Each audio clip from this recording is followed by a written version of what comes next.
Hello beautiful people and welcome back to yet another video. My name is Sakshi Patel and I'm 5th year PharmD student. So I have got a lot of requests about what are the different career opportunities after PharmD, and also one of the videos that I posted which talked about scope of PharmD in India. It has got like I think 8,000 views now. So thank you so much for that, but I wanted to elaborate more on that. So in this video we would be doing just the same. I think there are around 15 career opportunities that I'm going to be exploring, and in this video I would be talking about them in extremely brief manner, but I would be making subsequent parts of this video in which I'll take each and every of this 15 career opportunities and I would be talking about them in depth. So don't forget to like, share and subscribe my videos, and also turn on the bell icon for notification so that whenever I upload a new video you get notified. Now let's dive in.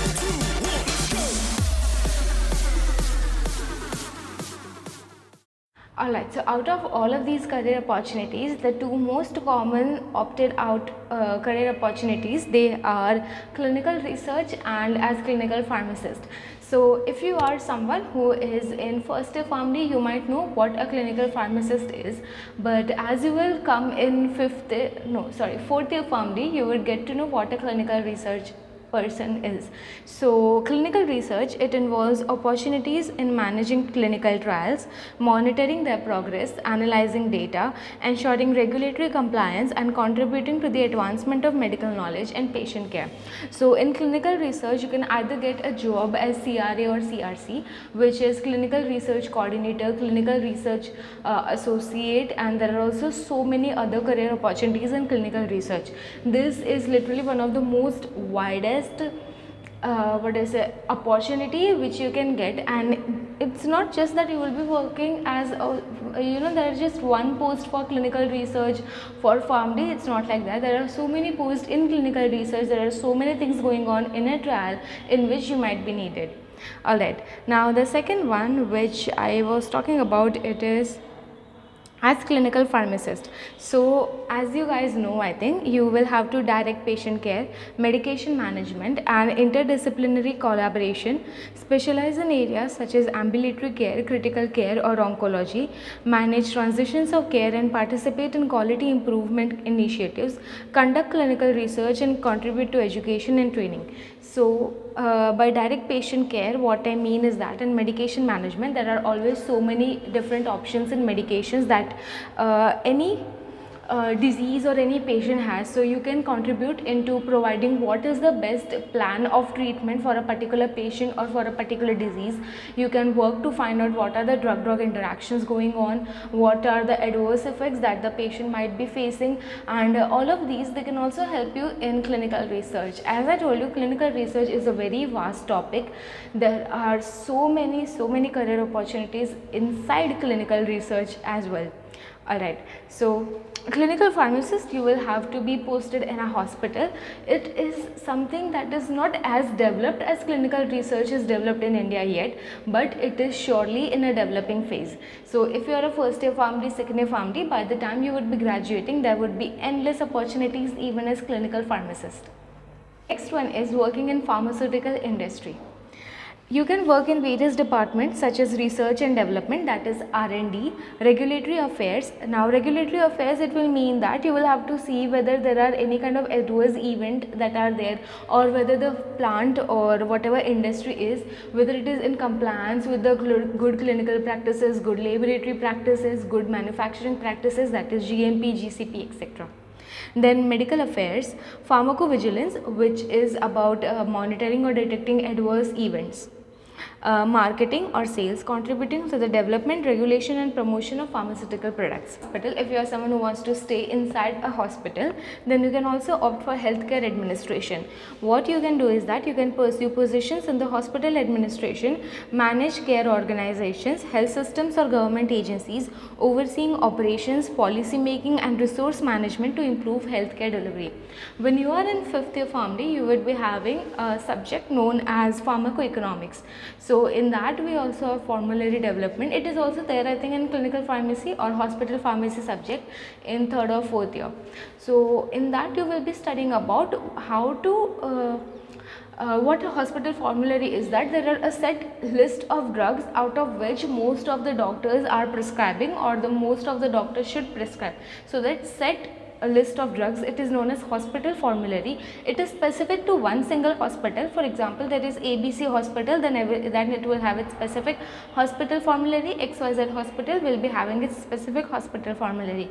So you can either contribute in designing or drafting the hospital formulary, or various policies, various governmental policies also. For example, dialysis patients, they get different policies, different cards, there are MA card, etc. cards, they are there. So you can also contribute by acknowledging what kind of medication should be put on in these type of cards, because as a PharmD you would be having vast knowledge about which drug is pharmacoeconomically best, which is the cost effective drug to be put in such policies or to be included in such policies or formularies. So you can help like that. Next comes pharmacovigilance and drug safety. It is, as I told you, it is about monitoring and assessing the safety of medications in pharmaceutical companies, regulatory bodies, ensuring that the drugs meet safety standards and addressing any adverse events. Pharmacovigilance, again, it is a very vast post. If you are someone who is interested in pharmacovigilance, then there are also so many government jobs that also you can get. So that is there. Next we have public health. So again, you can work in government agencies, non-profit organizations or academia, focusing on health policy development, epidemiological research, health education, disease prevention initiatives to improve population health outcomes. This is something that I think you might have learned in community pharmacy. So community pharmacy is nothing but public health. So if you have learned what is community pharmacy, which is about how you can prevent or manage certain diseases in a community. For example, how you can prevent dengue, malaria, tuberculosis from spreading, or how you can treat tuberculosis better. So that all comes in public health. Next is academia and education, which is, to be simply put, you can be a teacher or a professor teaching any of the PharmD subjects. Next we have consulting. This is again a job that will provide you that if you have vast knowledge, it will bring you very handsome sum of money. Okay, so consulting provide expertise to healthcare organizations, pharmaceutical companies or government agencies on drug related issues, offering insights, recommendations and solutions to improve patient care, regulatory compliance and business operations. So as you can see here, either you can be situated in a hospital, in a pharmaceutical company, or in any of the government agencies. So you can help, as I told you, for cost effective management of any patient. So in that your opinion will be taken. So for those opinions that you are providing, you would be charging fees. So that is nothing but consulting. Also, if there are any special facilities which are taking care of geriatric or pediatric patient or only pregnancy populations, then there your role would be even more, because in such patients there are obviously so many complications when it comes to pregnancy and geriatric population. Geriatric is old age population, pediatric is younger population, okay, below I think 12 months of age, 10 or 12 10 and 12 years of age. So children are pediatrics and elderly are geriatrics, okay.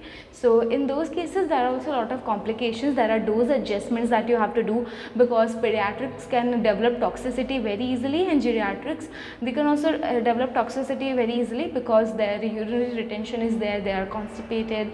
A lot of them also have so many diseases, endocrine related diseases such as hypo or hyperthyroidism, diabetes, etc. And for such patients there are also multiple drugs that have been prescribed. So in those cases our job increases, because there are multiple complications for which there are multiple drugs prescribed, and because of those multiple drugs there can be high chances of either adverse drug reactions or drug-drug interaction, drug disease interaction, drug food interaction, etc.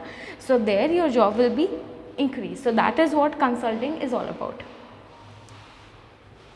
Alright, so the next we have medical writing.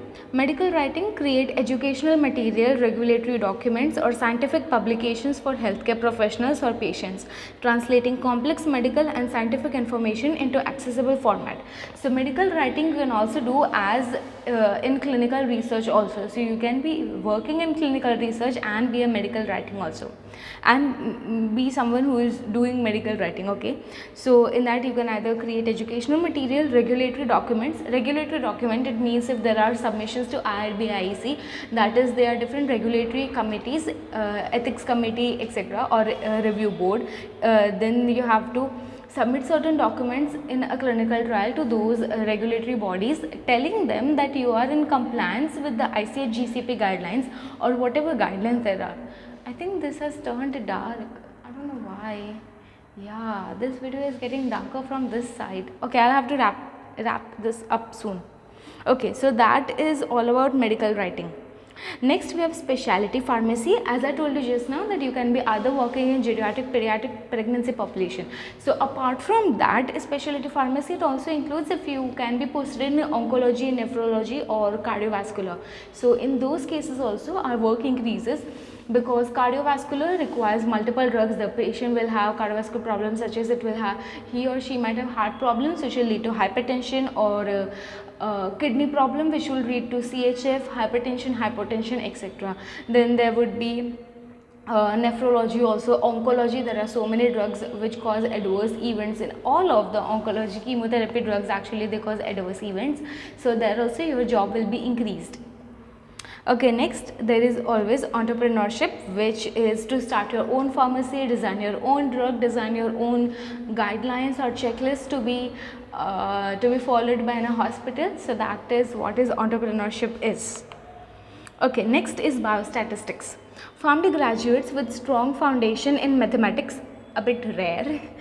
Statistics, healthcare can pursue careers in biostatistics. They may work in pharmaceutical companies, contract research organizations, academic institutions or government agencies. Responsibilities may include designing clinical trials, analyzing data, interpreting study results, contributing to regulatory submissions. Advanced training in biostatistics or related field may be necessary for some positions. So what biostatistician does is that whenever there is a clinical trial conducted, so at the end we have lot of result tables, or the result it has to be analyzed to reach or to test a certain hypothesis, right? So for example, if my hypothesis is that the drug ABC, it causes hypotension, okay? So what you can do is that there are results that you found that these many patients had faced hypertension, these many did not, these many faced hypertension after XYZ hours, these faced after ABC hours. Let's take an example of COVID-19. So during COVID-19, how did we come to know that it is contagious, that it is transmitted from an infected patient to a healthy person through tiny droplets, etc. So that was the work of an epidemiologist, okay?